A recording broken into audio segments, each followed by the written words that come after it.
Olá, estudante. Me chamo professora Daiane e na aula de hoje nós vamos falar sobre Sérgio Buarque de Holanda e o homem cordial. O Sérgio Buarque de Holanda, ele foi um grande pensador do Brasil, ele foi um grande sociólogo. A ele também foi atribuído o título de Grande Redescobridor do Brasil. Como assim redescobridor?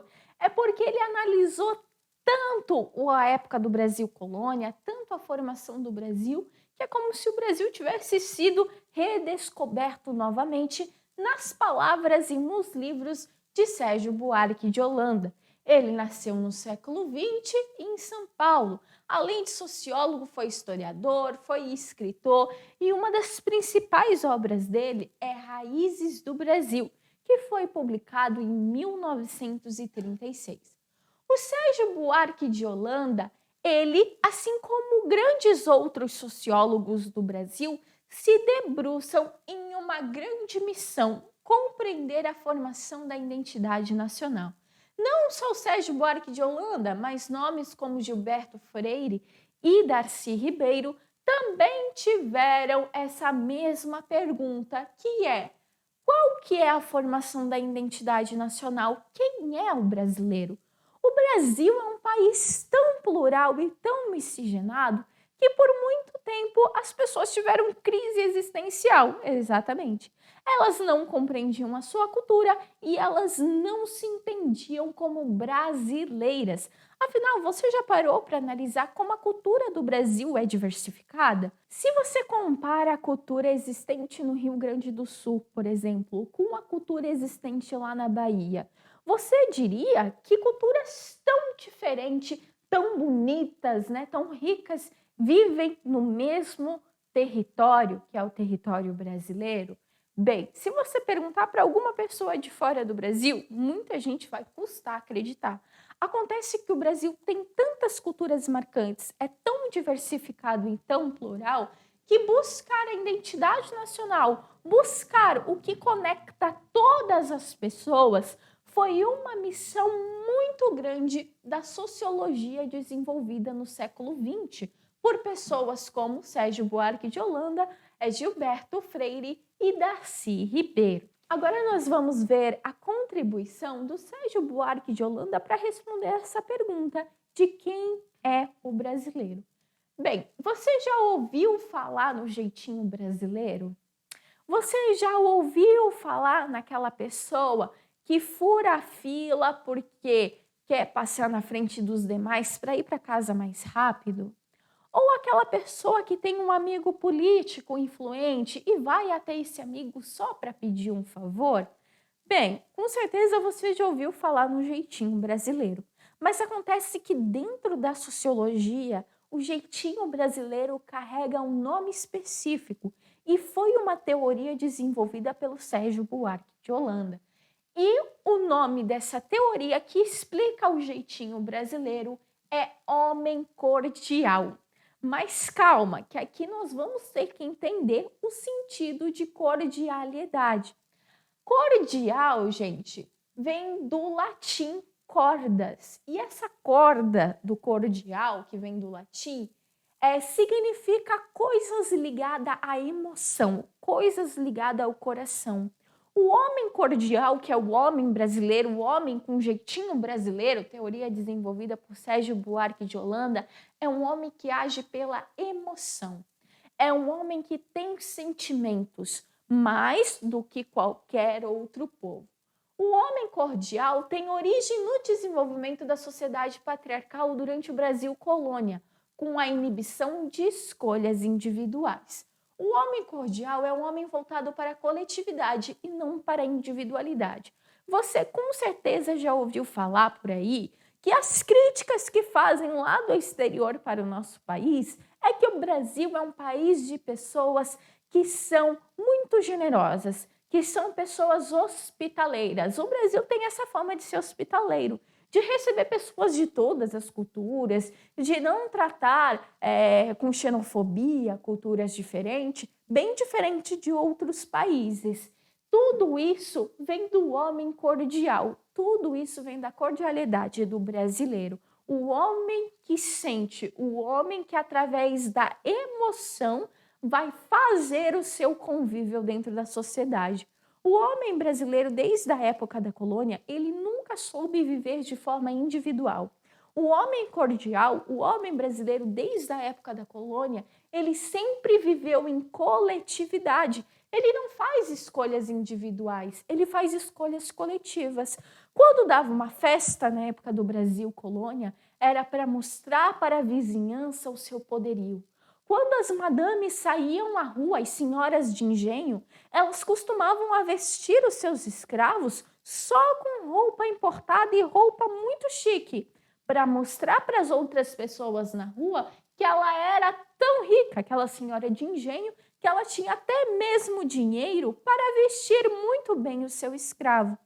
Todas as decisões que as pessoas tomaram durante o Brasil, desde a época do Brasil colônia, a gente pode dizer até hoje em dia, foi sempre voltado para se mostrar para a coletividade, para se mostrar para a sociedade, e nunca pautada em escolhas individuais. E se isso é melhor para mim? Não. O brasileiro sempre escolheu aquilo que era para mostrar para o público, aquilo que ele queria demonstrar para uma sociedade inteira. O homem cordial, ele abre as portas de sua casa com afeto, paixão e hospitalidade. Segundo Sérgio Buarque de Holanda, uma característica do homem cordial é também esse negócio que todo brasileiro tem de colocar inho, o sufixo inho, no final das frases para tentar se amigar melhor com outras pessoas, como, por exemplo, senhorzinho, amorzinho. Esse sufixo do inho é também uma característica do homem cordial, que é hospitaleiro, que trata com afeto, que trata com emoção e coloca o sufixo inho no final de algumas palavras para tentar uma comunicação mais gentil, uma comunicação mais amorosa, uma comunicação mais íntima, mesmo com pessoas que ele não tem intimidade. Acontece que um homem cordial, ser um homem cordial, tem um sentido dúbio. Isso significa que tem um duplo sentido. Se a pessoa ela age com a emoção do momento, se ela age com afeto, se ela age com o coração, não necessariamente ela vai agir somente com emoções boas, porque afinal nós somos seres humanos e nem sempre a gente sente somente coisas boas. O Sérgio Buarque de Holanda ele também utilizava o conceito do homem cordial para explicar a violência existente dentro da nossa sociedade.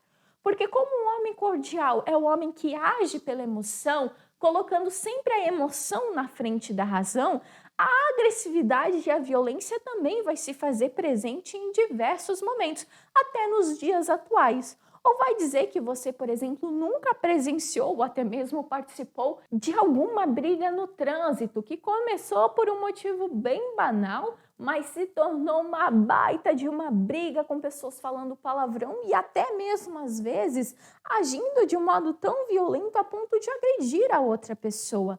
Bem, saiba que isso também é característica do homem cordial, porque o homem cordial age pela emoção, pela afetividade do momento.